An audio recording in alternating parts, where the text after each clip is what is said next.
Hello everyone, welcome to JK study hotspot. तो guys, आज हम फॉर्मेशन ऑफ कॉन्स्टिट्यूशन पढ़ने जा रहे हैं। ये हमारा फोर्थ टॉपिक है, जो हमारा सेक्शन है general knowledge with special reference to Jammu and Kashmir. तो उसमें हमारा एक टॉपिक आ जाता है formation of constitution of India.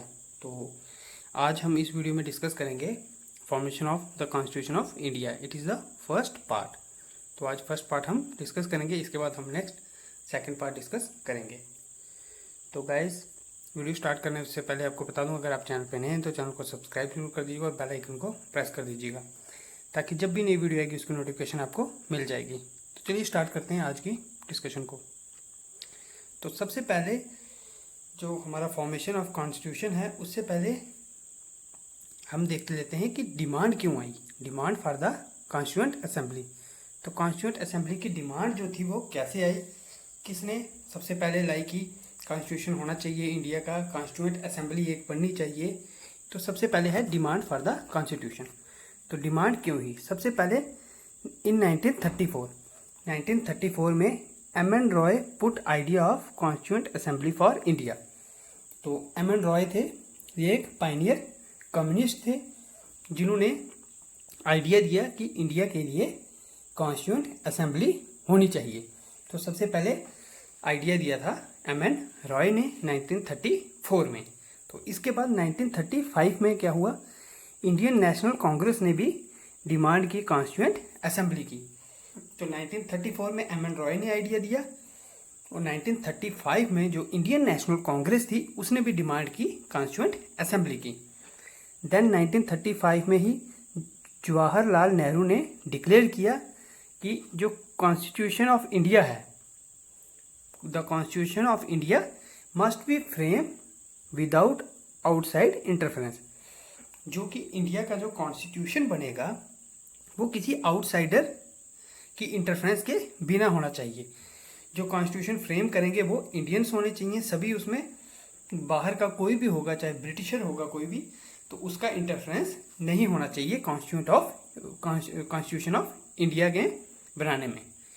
तो फिर क्या हुआ, जो डिमांड थी कॉन्स्टिट्यूएंट असेंबली की, वो कॉन्स्टिट्यूशन की, वो फाइनली एक्सेप्ट कर दी गई ब्रिटिश गवर्नमेंट के द्वारा in what is known as August offer. तो उसको क्या कहते हैं हम? August offer. August offer means कि जो कॉन्स्टिट्यूशन की डिमांड थी, जो डिमांड रखी गई थी, उसको फाइनली जो ब्रिटिश गवर्नमेंट थी उसने एक्सेप्ट कर दिया था 1940 में। तो ये क्वेश्चन आ सकता है अगस्त ऑफर का, तो कब हुआ ये? 1940। तो नेक्स्ट 1942 में क्या हुआ, सर स्टैफोर्ड क्रिप्स जो कि इंडिया में आए और एक ड्राफ्ट लेके आए, किसका? Proposal on the framing of constitution. तो 1942 में सर स्टैफोर्ड क्रिप्स इंडिया में आए और वो एक ड्राफ्ट लेके आए। किसका ड्राफ्ट लाया उन्होंने? एक प्रपोजल लाया कि इंडिया के कॉन्स्टिट्यूशन को बनाने का उन्होंने एक प्रपोजल लाया। तो जो क्रिप्स का जो प्रपोजल था उसको सबसे पहले रिजेक्ट कर दिया मुस्लिम लीग ने।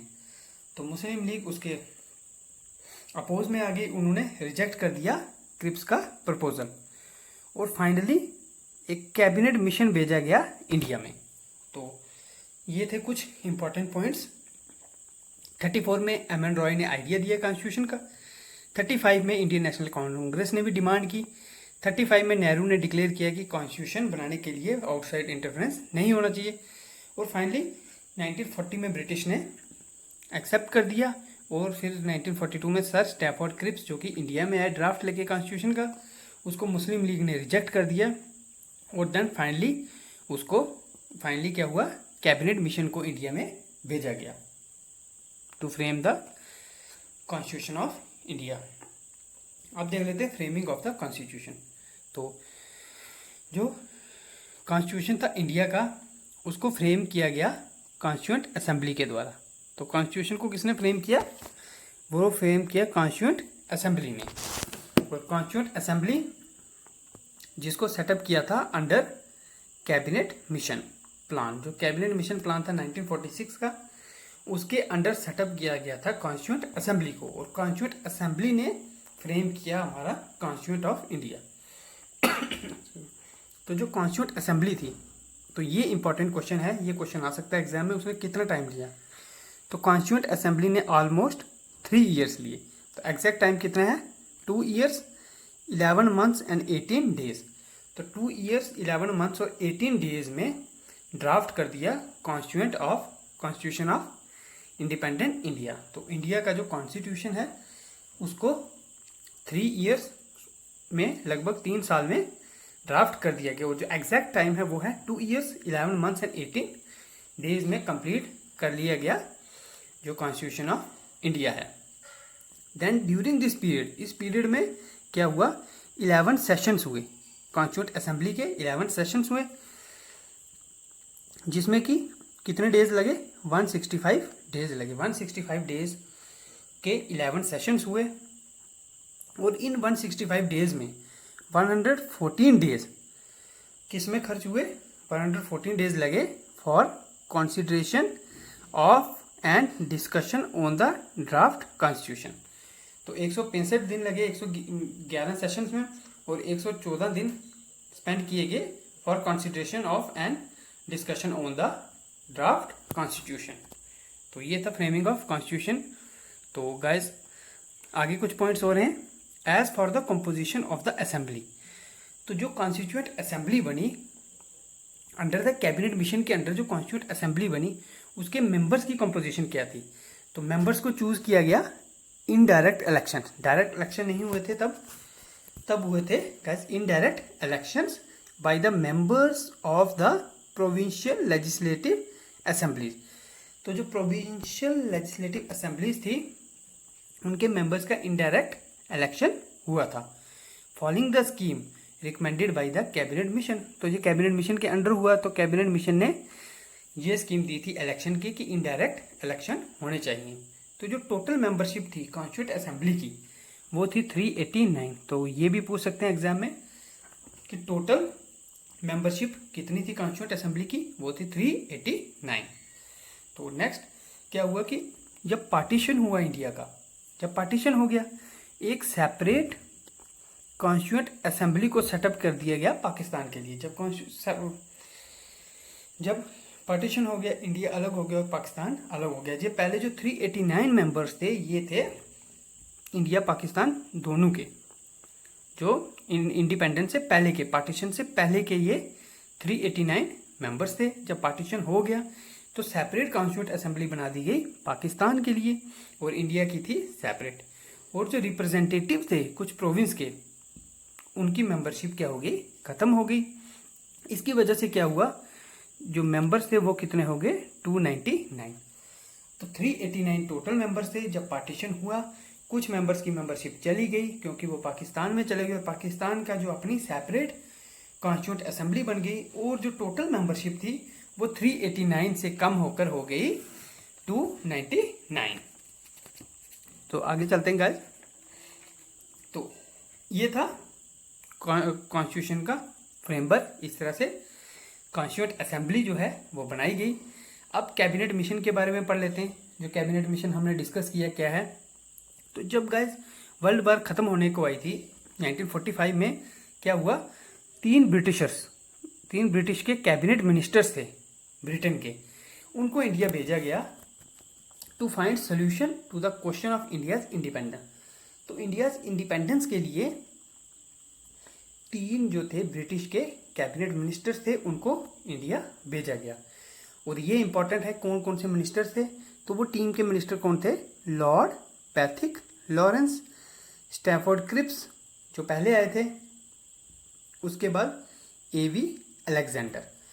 तो ये 3 भेजे गए थे मेंबर्स, ब्रिटिश कैबिनेट मिनिस्टर्स थे ये, इनको भेजा गया। और ये तीनों मेंबर्स को क्या कहा जाता है, इनको कहते हैं हम कैबिनेट मिशन। तो ये मिशन कौन सा था, कैबिनेट मिशन। तो ये पूछ सकते हैं कि कैबिनेट मिशन में कौन कौन से मेंबर्स थे, तो वो थे Lord Pethick Lawrence, Stafford Cripps and AV Alexander. तो ये इंपॉर्टेंट क्वेश्चन है, ये एग्जाम में पूछा जा सकता है। नेक्स्ट जो मिशन था ये कैबिनेट मिशन, ये इंडिया में रहा कब तक, मार्च 1946 से लेके मई 1946 तक। तो मार्च 1946 से लेके मई 1946 तक ये इंडिया में रहा कैबिनेट मिशन। 2 महीने रहा ये इंडिया में कैबिनेट मिशन। तो जो कैबिनेट मिशन था इसने डिस्कस किया फ्रेमवर्क हमारे कॉन्स्टिट्यूशन का और कुछ डिटेल्स दी इन्होंने for the procedure to be followed. कौन कौन से प्रोसीजर फॉलो करने होंगे जो कॉन्स्टिट्यूशन के ड्राफ्टिंग के लिए, जो कॉन्स्टिट्यूशन की ड्राफ्टिंग बॉडी है जो कॉन्स्टिट्यूशन बनाएगी उसको कौन कौन से प्रोसीजर फॉलो करने होंगे, ये सब इन्होंने बताए जो कैबिनेट मिशन था। तो जो असेंबली थी हमारी कॉन्स्टिट्यूंट असेंबली, उसने काम स्टार्ट करना शुरू किया 9 दिसंबर 1946। तो गाइस जो कैबिनेट मिशन था हमारा उसने जो असेंबली थी उसने काम करना शुरू किया 9 दिसंबर 1946 से। तो ये भी इम्पोर्टेंट है कि असेंबली ने वर्क कब स्टार्ट किया। तो असेंबली ने वर्क स्टार्ट किया कब, 9 दिसंबर 1946 से। तो नेक्स्ट देखते हैं अब हमारी कॉन्स्टिट्यूंट असेंबली। तो कॉन्स्टिट्यूंट असेंबली क्या है ये देख लेते हैं, इसके बारे में कॉन्स्टिट्यूंट असेंबली के बारे में पढ़ लेते हैं थोड़ा सा। तो फर्स्ट है the people of India elected members of provincial assemblies. तो हमने पढ़ा था जो प्रोविंशियल असेंबलीज थे उनके मेंबर्स थे provincial assemblies, who in turn elected to the constituent assembly. वो इनडायरेक्टली इलेक्ट हुए किसमें, कॉन्स्टिट्यूंट असेंबली में, जो मेंबर्स थे प्रोविंशियल असेंबलीज के। तो नेक्स्ट फ्रैंक एंथोनी जो थे ये रिप्रेजेंट करते थे किसको, एंग्लो इंडियन कम्युनिटी को। तो ये भी पूछ सकता है कि जो एंग्लो इंडियन कम्युनिटी है उसको रिप्रेजेंट किसने किया था कॉन्स्टिट्यूंट असेंबली में। तो एंग्लो इंडियन कम्युनिटी को रिप्रेजेंट किया था फ्रैंक एंथोनी ने। तो नेक्स्ट है डॉक्टर सच्चिदानंद सिन्हा। तो डॉक्टर सच्चिदानंद सिन्हा जो थे वो थे फर्स्ट प्रेसिडेंट थे कॉन्स्टिट्यूंट असेंबली के। ये भी बहुत इंपॉर्टेंट क्वेश्चन है, ये भी पूछा जा सकता है कि फर्स्ट प्रेसिडेंट कौन थे कॉन्स्टिट्यूंट असेंबली के। तो जो फर्स्ट प्रेसिडेंट थे कॉन्स्टिट्यूंट असेंबली के वो थे डॉक्टर सच्चिदानंद सिन्हा। तो ये काफ़ी इंपॉर्टेंट क्वेश्चन है। तो लेटर क्या हुआ कि जो डॉक्टर राजेंद्र प्रसाद थे, first president of India doctor Rajendra Prasad, उनको इलेक्ट कर दिया गया president of the constituent assembly. तो सबसे पहले थे सच्चिदानंद सिन्हा, उनके बाद क्या हुआ कि डॉक्टर राजेंद्र प्रसाद को अपॉइंट कर दिया गया प्रेसिडेंट कॉन्स्टिट्यूंट असेंबली का। और जो BR अम्बेडकर थे, भीमराव अम्बेडकर, उनको अपॉइंट कर दिया गया chairman of the drafting committee. ये भी इंपॉर्टेंट है कि जो ड्राफ्टिंग कमेटी थी कॉन्स्टिट्यूशन ऑफ इंडिया की उसके चेयरमैन कौन थे, तो वो थे BR अम्बेडकर। तो फर्स्ट प्रेसिडेंट थे सच्चिदानंद सिन्हा और लेटर उनको रिप्लेस कर दिया गया था राजेंद्र प्रसाद के द्वारा। और जो फर्स्ट जो चेयरमैन थे ड्राफ्टिंग कमेटी के वो थे BR अम्बेडकर। तो फर्स्ट मीटिंग जो कॉन्स्टिट्यूंट असेंबली थी उसकी फर्स्ट मीटिंग हुई थी न्यू दिल्ली में और ये हुई थी 9 दिसंबर 1946। तो 9 दिसंबर 1946 को फर्स्ट मीटिंग हुई थी कॉन्स्टिट्यूंट असेंबली की न्यू दिल्ली में। तो अब देख लेते हैं गाइस, कॉन्स्टिट्यूंट असेंबली देख ली, तो अब देख लेते हैं हम फंक्शन देख लेते हैं कॉन्स्टिट्यूंट असेंबली के। तो सबसे पहला फंक्शन है फ्रेमिंग ऑफ कॉन्स्टिट्यूशन को फ्रेम करना। उसके बाद enacting laws and involve in the decision making process. तो लॉज को बनाना और डिसीजन मेकिंग प्रोसेसेस में इन्वॉल्व होना। और इसके बाद क्या था, एक इंपॉर्टेंट है, इट अडॉप्टेड। तो जो कॉन्स्टिट्यूंट असेंबली है इसने अडॉप्ट किया था नेशनल फ्लैग। कब अडॉप्ट किया था, 22 जुलाई 1947, 22 जुलाई 1947 को नेशनल फ्लैग को अडॉप्ट किया था कॉन्स्टिट्यूंट असेंबली। ये भी एक इम्पॉर्टेंट क्वेश्चन है, ये पूछा जा सकता है एग्जाम में। Next, it accepted and approved India's membership of the British Commonwealth in 1949। तो ये भी इंपॉर्टेंट है गाइस कि कॉन्स्टिट्यूंट असेंबली ने कब एक्सेप्ट की थी ब्रिटिश की मेंबरशिप, जो कॉमनवेल्थ कंट्रीज हैं। तो जो कॉमनवेल्थ की मेंबरशिप इंडिया ने कब अप्रूव की थी, वो की थी मई 1949 को। तो ये भी गाइस इंपॉर्टेंट है, तो आप ये इंपॉर्टेंट डेट्स नोट कर लीजिए। इसके बाद जो कॉन्स्टिट्यूंट असेंबली थी इसने इलेक्ट किया doctor Rajendra Prasad as the first president of India. तो डॉक्टर राजेंद्र प्रसाद को first president of India elect किया कॉन्स्टिट्यूंट असेंबली ने। कब किया, 24 जनवरी 1950। तो 24 जनवरी 1950 को इलेक्ट हुए थे डॉक्टर राजेंद्र प्रसाद उनको इलेक्ट किया गया था as a first president of India.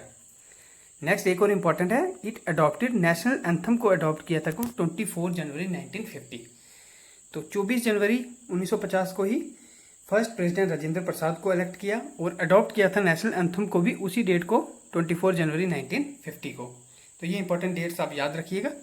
और नेशनल सॉन्ग को कब अडॉप्ट किया था, ये भी किया था 24 जनवरी 1950। तो वो तीन चीज़ें आ जाती हैं 24 जनवरी 1950 को। First appointment of Rajendra Prasad, उनको इलेक्ट किया, नेशनल एंथम और नेशनल सॉन्ग, ये तीनों कब थे, 24 जुलाई 1950 को। तो ये थे फंक्शन कॉन्स्टिट्यूएंट असेंबली के, ये इंपॉर्टेंट डेट्स हैं, आपको याद होनी चाहिए, ये एग्जाम में पूछी जा सकती हैं। तो नेक्स्ट देखते हैं गाइस इंपॉर्टेंट कमेटी। अब जो हमारी कॉन्स्टिट्यूएंट असेंबली थी उसकी कुछ कमेटीज़ थी, तो कुछ कमेटीज़ देख लेते हैं क्या क्या इंपॉर्टेंट कमेटी थी। सबसे इंपॉर्टेंट कमेटी है ड्राफ्टिंग कमेटी। तो ड्राफ्टिंग कमेटी के चेयरमैन थे BR अम्बेडकर। उसके बाद आई थी यूनियन पावर कमेटी, उसके चेयरमैन थे जवाहरलाल नेहरू हेड थे उसके। यूनियन कॉन्स्टिट्यूशन कमेटी, तो यूनियन कॉन्स्टिट्यूशन कमेटी के हेड थे, इसके भी जवाहरलाल नेहरू हेड थे। और प्रोविंशियल कॉन्स्टिट्यूशन कमेटी, इसके हेड थे सरदार वल्लभ भाई Patel. Next advisory committee on fundamental rights, minorities and tribal and excluded areas, तो इसके हेड भी थे वल्लभ भाई पटेल।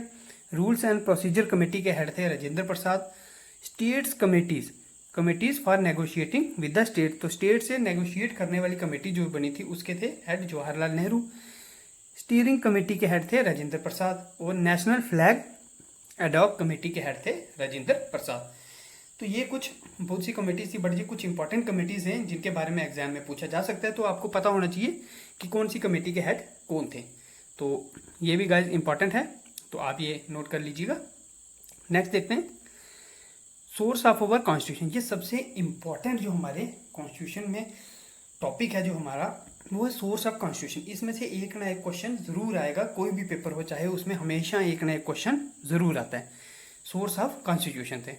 तो ये क्या है कि हमारी कॉन्स्टिट्यूशन जो हमारा बना है इंडियन कॉन्स्टिट्यूशन, उसका सोर्स क्या है, कहाँ कहाँ से उसको लिया गया है, कौन कौन सी कंट्री से लिया है, कौन सी चीज़ कहाँ से ली है। तो गाइस वो देखेंगे हम अभी। तो सबसे पहले आ जाता है हमारा गवर्नमेंट ऑफ इंडिया एक्ट 1935।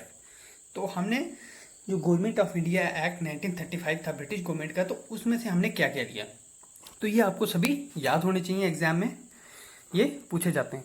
तो सबसे पहले जो फेडरल स्कीम है हमारी, तो ये भी कहाँ से ली है, गवर्नमेंट ऑफ इंडिया एक्ट 1935 से ली है।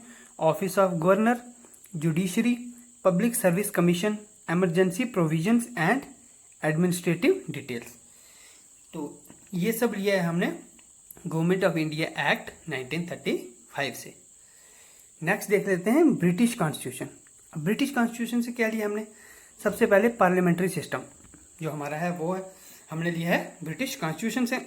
रूल ऑफ लॉ हमने लिया है ब्रिटिश कॉन्स्टिट्यूशन से। लेजिस्लेटिव प्रोसीजर्स जो हैं वो हमने लिए हैं ब्रिटिश कॉन्स्टिट्यूशन से।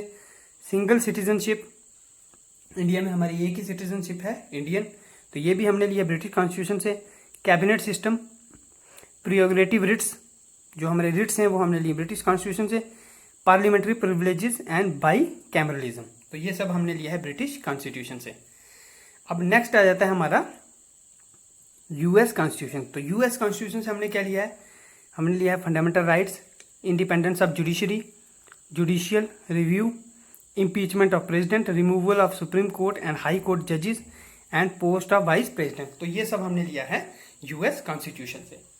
तो अब कैनेडियन कॉन्स्टिट्यूशन से हमने क्या क्या लिया है, तो हमने लिया है federation with a strong centre, wasting of residue powers in the centre, appointment of state governor by the centre and advisory jurisdiction of supreme court, तो ये सब हमने लिया है कहाँ से, कैनेडियन कॉन्स्टिट्यूशन से।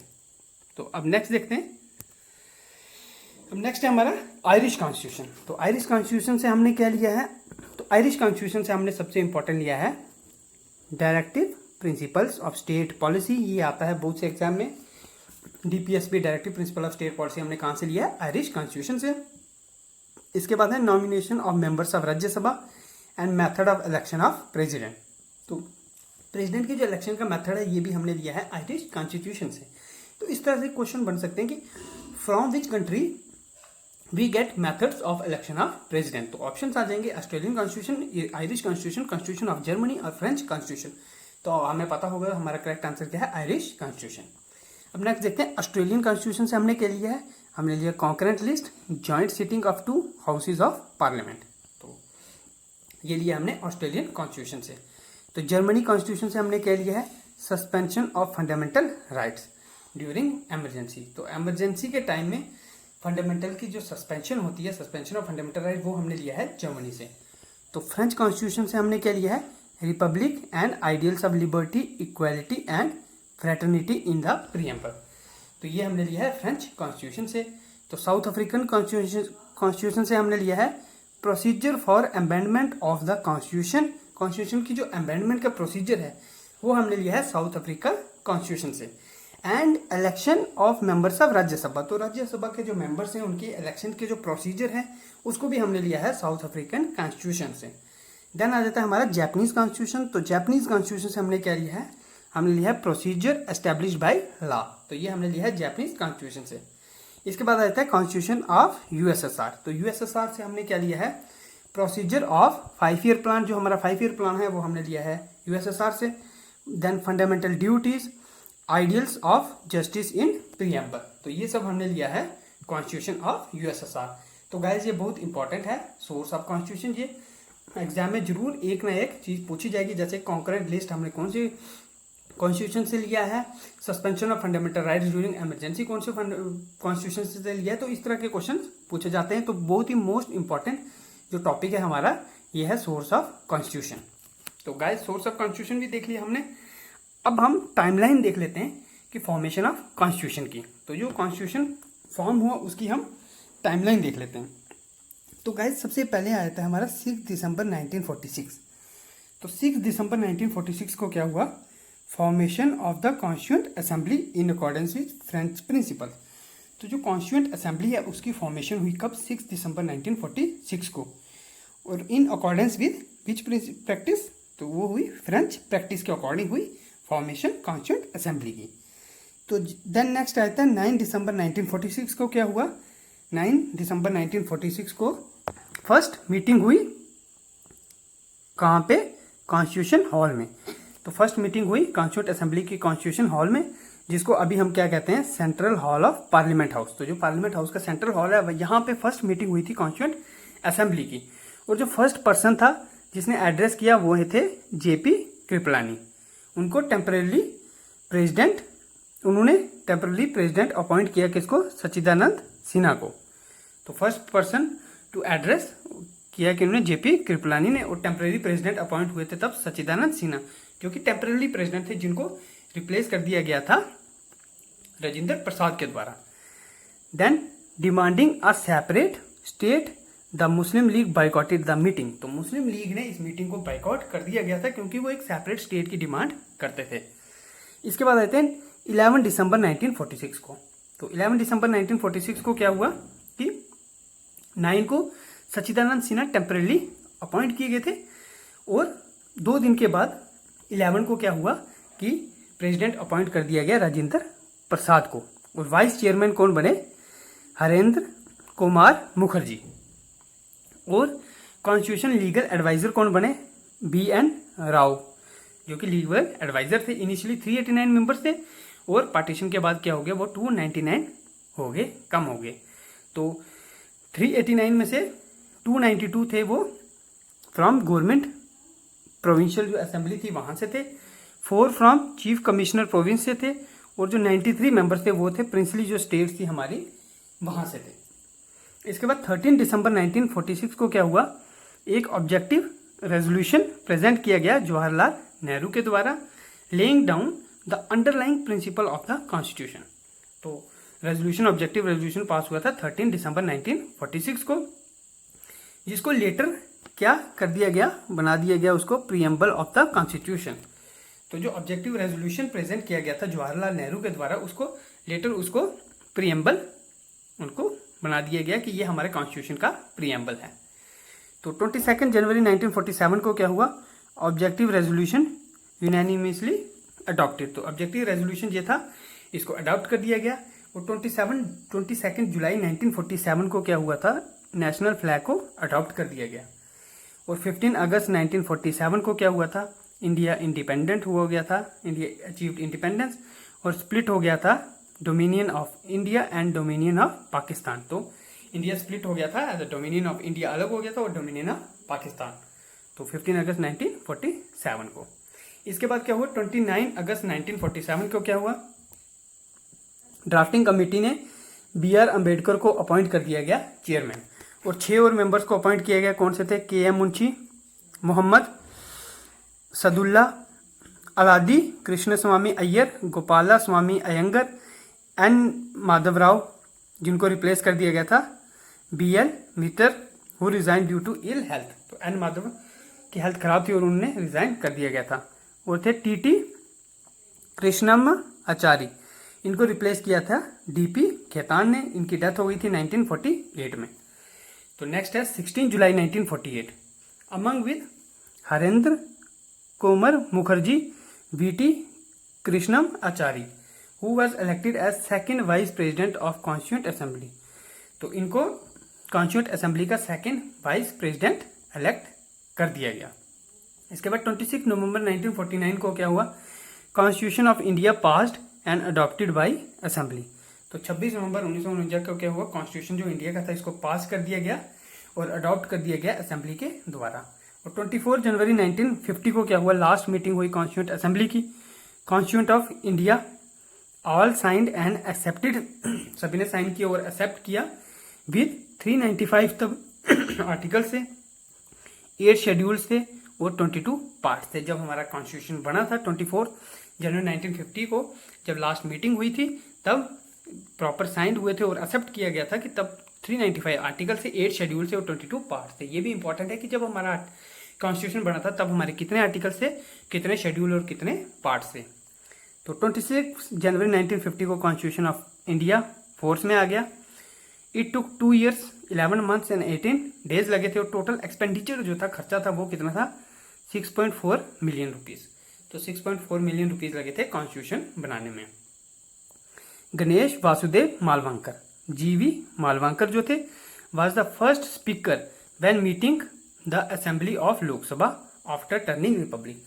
तो जब रिपब्लिक हुआ इंडिया 26 जनवरी 1950 में, तो जो फर्स्ट मीटिंग हुई थी, जो फर्स्ट स्पीकर थे वो थे गणेश वासुदेव मालवांकर। GV मालवांकर जो थे फर्स्ट स्पीकर थे हमारे इंडिपेंडेंट इंडिया के आफ्टर इंडिया बिकेम रिपब्लिक। तो ये कुछ इंपॉर्टेंट डेट्स थी। तो आई होप गाइस आपको ये जो टॉपिक है ये समझ आया होगा। ये जो टाइमलाइन है ये आप अच्छे से कर लीजिएगा, और उसके साथ साथ ये जो सोर्स ऑफ कॉन्स्टिट्यूशन है ये भी बहुत इंपॉर्टेंट है, तो ये इसको भी आप अच्छे से याद कर लीजिएगा। तो गाइस यही था आज की वीडियो में। आई होप आपको ये टॉपिक समझ आया होगा। अगर वीडियो पसंद आई हो तो वीडियो को लाइक जरूर कीजिएगा, और चैनल पे नए हैं तो चैनल को सब्सक्राइब जरूर कर दीजिएगा। आप इंस्टाग्राम, फेसबुक और टेलीग्राम पे भी जुड़ना चाहते हैं तो आप जेके स्टडी हॉटस्पॉट सर्च करके जुड़ सकते हैं गाइस। और इंस्टाग्राम पे आपको डेली के करंट अफेयर्स भी मिलेंगे, आप यहाँ पे जरूर जुड़िएगा। तो guys thank you, have a nice day.